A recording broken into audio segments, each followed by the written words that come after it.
Since humans first looked up at the night sky in wonder, space has been a mystery and an inspiration. Seeking to connect with the heavens, star patterns were identified to reflect myths and legends. Some of the stars were seen to move slowly over the background and were called wanderers or planets. From observing, cataloguing and measuring the stars and closely examining the light from them, amazing discoveries have been made and theories developed about how stars shine, how they are born, and how they may eventually die. And the human connection with them was finally uncovered. The elements from which the earth and all life are formed are actually made in the stars and spread out when the star explodes at its life end. To get closer and uncover more wonders, space probes were launched to explore the solar system.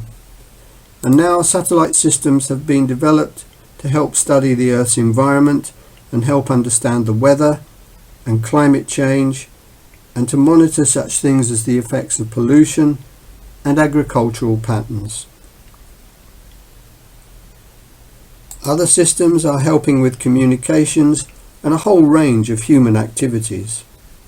The importance of outer space to all humankind was recognized very early on in the development of space travel, and was the reason that the Outer Space Treaty on principles governing the activities of states in the exploration and use of outer space, including the Moon and other celestial bodies, was developed, agreed and signed at the United Nations in 1967.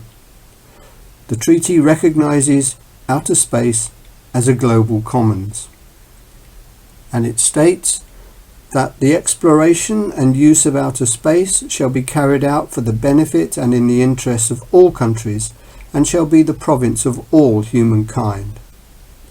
However, the dependency on space and the rapid development of space technologies are running out of control. We are experiencing a tragedy of the commons, where major users with open access to space and who are unconcerned about any rules that govern access and use are acting according to their own self-interests and contrary to the common good of all. While some seek to explore and explain, others look to exploit and dominate. Billionaires and their corporations are seeking to exploit space, while the military wants to dominate and control the ultimate military high ground. The launching of rockets is also producing environmental problems, polluting the ground with fuel and exhaust fumes. The increased activity in space is creating huge amounts of debris that could even eventually prevent spacecraft from leaving the Earth altogether. The passage of rockets through the atmosphere could also be affecting the ozone layer, and the huge increase in rocket launches is setting up big problems for the future. Space corporations also plan to establish networks of thousands of satellites to provide superfast 5G networks for global broadband coverage that will also have military applications for communications and will increase surveillance and targeting capabilities. The number of satellites in orbit is set to grow rapidly and will hamper astronomers and dramatically change the night sky. In addition, accidents do happen, and when they do at launch, then a considerable amount of environmental destruction and contamination follows. The increase in satellite launches is accompanied by also an increase in places to launch from. New spaceports are being established around the world, and their construction is often opposed by local residents, concerned about the effects on their environment and the destruction of local ecologies.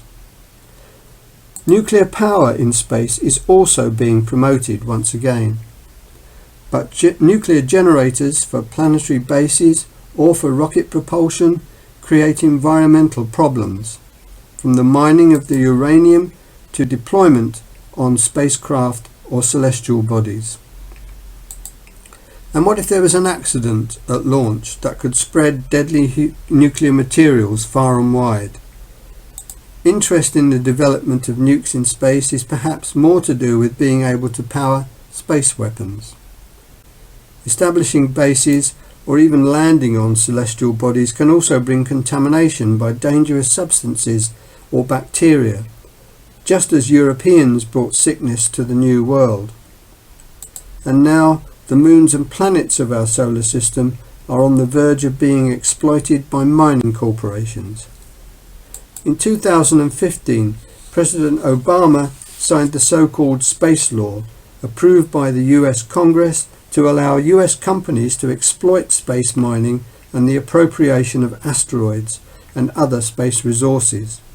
Mining activities in space would produce waste deposits on celestial bodies or aggravate environmental problems on Earth and perpetuate the wasteful use of resources.